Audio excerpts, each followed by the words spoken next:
sure and heat your pan before you treat it, and don't use high heat, use medium heat. Okay, so we've made this mess already. Now it's time to clean it up. You want to let this pan cool a little bit because you're going to actually put your hands in it at some point. So let it cool just a little bit. And then what I like to do is I like to take my salt, okay, that'll be in your staples in your troop food, and I like to treat that pan with plenty of salt. Okay, pretend that you're going to make a salt omelet, okay, not completely covered, but you want it to cover that pan. It'll soak up some of the remaining grease, and it'll also fool the food into you're fixing to do something else with it.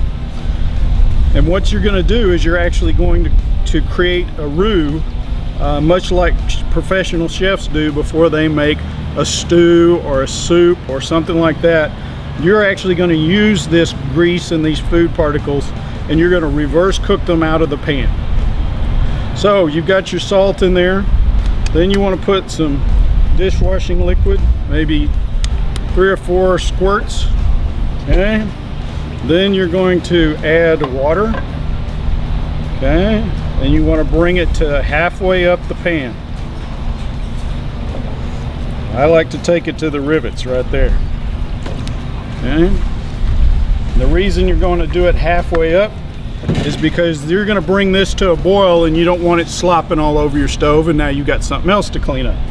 So next thing you do is fire up your stove, and you're going to bring that to a nice boil.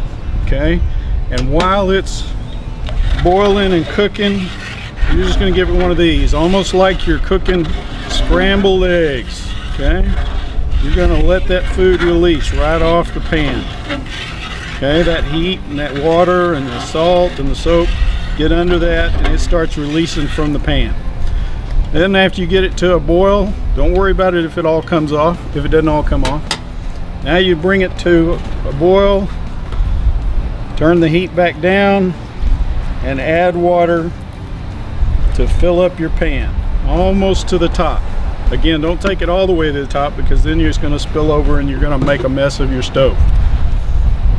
Let that get a little warm, not quite boiling, then turn it off, let it set overnight.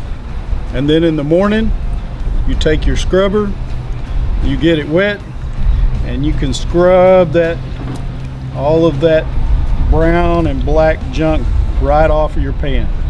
Okay? Remember, you gotta let it set for it to work. This is Rick. Clean this.